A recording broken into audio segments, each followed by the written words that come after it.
Defendant has been charged with violating the conditions of his community control sanctions.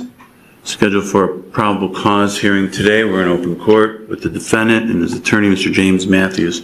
Mr. Matthews, what's the defendant's intention at this time? Thank you, Your Honor. Mr. Starkey wishes to waive both his right to a probable cause and final hearing and enter a plea of guilty to the violation. Mr. Starkey, you have been charged with violating the conditions of your community control sanctions. Specifically, it's alleged you violated two separate rules. Rule 4 requires you to report the address at which you're actually living at. You're not to change that residency address without prior notification and approval from your probation officer. And you went to Toledo to be a resident of Racing for Recovery without informing your probation officer. That is the allegation. Second violation is Rule 9, which prohibits a probationer from leaving Lake County or your current county of residence without permission from your probation officer. And you're not to leave the state of Ohio without permission from the court. And again, you went to Toledo, Ohio without permission from your probation officer. Now, you have the right to have two hearings regarding these allegations. The first is a hearing where the state would be required to present some evidence to suggest you probably committed the violations. That's called a probable cause hearing. The next is called a final hearing on the merits, and that's a hearing where the state would be required to prove the actual merits of what they're alleging. Now, you could have either or both of these hearings, but you can also waive the hearings and plead guilty to the violations. Your attorney has indicated he believes that's what you want to do, is waive the hearings and plead guilty. Is that correct? Yes, Your Honor. Well, before I can accept your waiver and plea, I need to make sure you understand the potential penalties you face if you are found to have violated your community control sanctions. If in fact that did occur, the court could extend your probation up to 5 years. I could impose more restrictive sanctions against you, or I could terminate your probation and send you to prison. If I did that, it could be anywhere from 6 to 12 months on each count. Those terms can be served ordered to be served consecutive to each other, so possibly 24 months in prison. You understand all the potential penalties you face if you are found to have violated your community control sanctions? Yes, Your Honor. Well, having been so advised, what do you want to do at this time? Do you want to have either of these hearings, or do you want to waive the hearings and plead guilty to the violations? I would like to plead guilty, Your Honor. If the court will accept your pleas, find that you did violate your community control sanctions. Mr. Matthews, is there any reason not to go forward with sentencing? No, Your Honor. Anything you want to say on behalf of your client? Yes, thank you.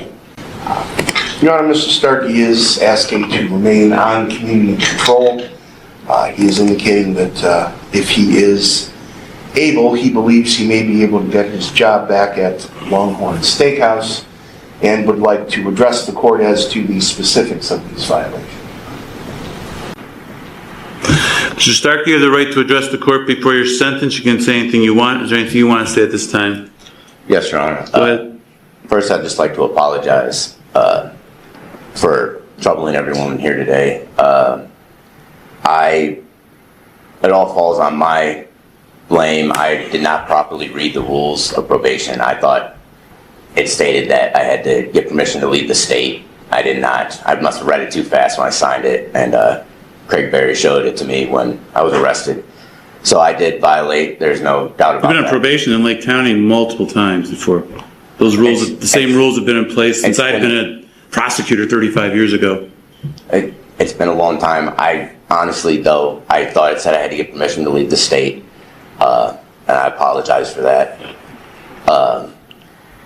As for going to Toledo, my parents live in Toledo, and that's the main reason why I wanted to go out there. The whole time I was at Lake House, I was planning to go to team recovery, and initially when I called Kim, she said that was fine, there wasn't a problem with that. And when she called back a week later, she stated that she had talked to you, and you said that I couldn't do. Kim, you told him it was fine.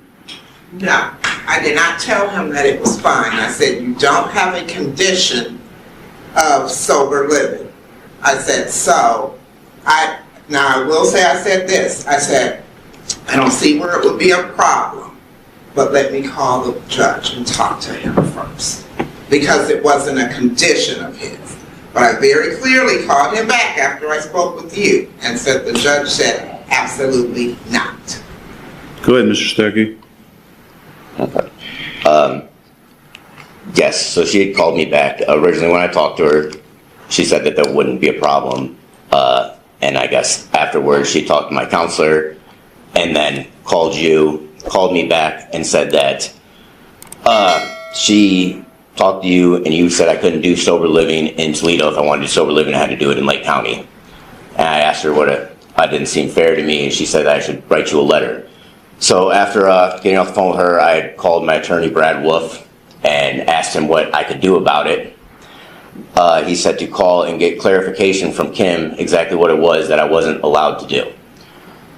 So I called and I left Kim a message saying that I wanted clarification, asking her if you were saying I couldn't leave the county or temporarily leave the county. I told her that my parents live in Toledo, and I was thinking maybe possibly just moving in with them. Well, it had nothing to do with your girlfriend. Nothing to do with my girlfriend. That's bullshit. I swear. You wanted to go there last time we were here because that's where your girlfriend was getting treatment. You wanted to go wherever she was. I was the one who wanted us to go to Team Recovery because my parents live in Toledo, All right. Your Honor.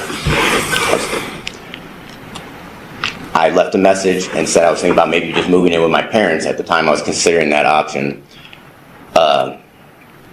because I feel like for my recoveries, for my best interest in my recovery is to get away from the people and places that I used at here in Lake County. And I thought being around my parents who are not, they don't have a problem with drugs or alcohol, and I have a big family support up in Toledo area, which is why I wanted to go up there, Your Honor. I was never trying to manipulate or play the system. I was trying to do what I thought was in the best interest for myself at the time, and I thought I was doing it within the rules of probation. I realize now that I was not, and I'm very sorry about that. If you do see fit to let me continue probation, I do not have a problem staying in Lake County. I have a good support system out here with the people I've met in the rooms and my aunt and cousins who I stay with. I had a job at Longhorn. It's only been a week since I've been locked up. I think they would be willing to keep me hired when I got out and called them. I was planning to do aftercare at Signature Health originally, was what I had signed up for when I was at Lake House, so I would still be receiving treatment. I just apologize sincerely. I did not try to play or manipulate. I really was just trying to do what I thought was best interest for myself, Your Honor, and I'm sorry. Had you registered at Lucas County, the Sheriff's Department, when you went there? I was planning on it. I never got around to it. I mean, I only spent one day there, basically. Anything else you want to say? I just, again, apologize, and I know it's my second violation, but, Your Honor, I am probationable. I don't plan on getting high. I don't plan on breaking any laws. I'm trying to do the right thing, Your Honor.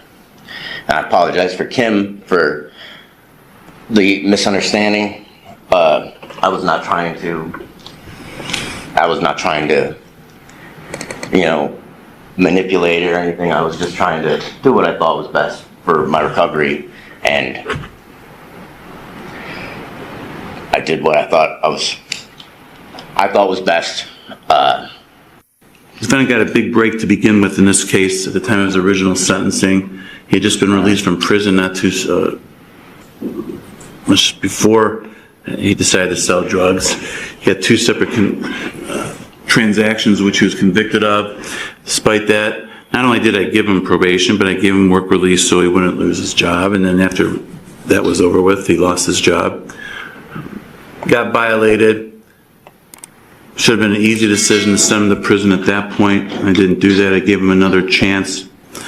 And he can say he's not being manipulative. That's clearly what's going on here. He wants to dictate how this is all going to work, what he's going to do.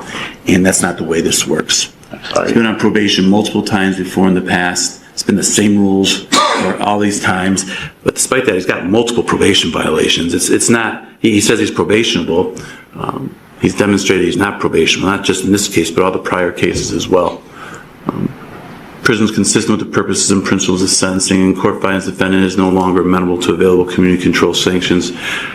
Therefore, it'll be the sentence of this court that counts 1 And 2, defendant serve a term in prison on each count of 8 months. They should be served consecutive to each other. He's got 156 days of credit.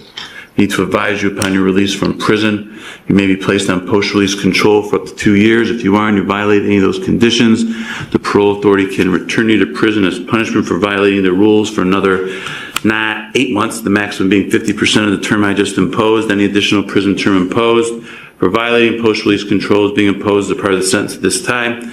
Court disapproves the defendant's placement in a program of shock incarceration, intensive prison program, or transfer to transitional control. Court further finds consecutive service is necessary to protect the public from future crime and to punish the offender. It's not disproportionate to the seriousness of his conduct and to the danger he poses to the public, and his history of criminal conduct demonstrates consecutive sentences are necessary to protect the public from future crime by the offender. Mr. Matthews, is there anything else for the record? No, Your Honor. Thank you. All rise.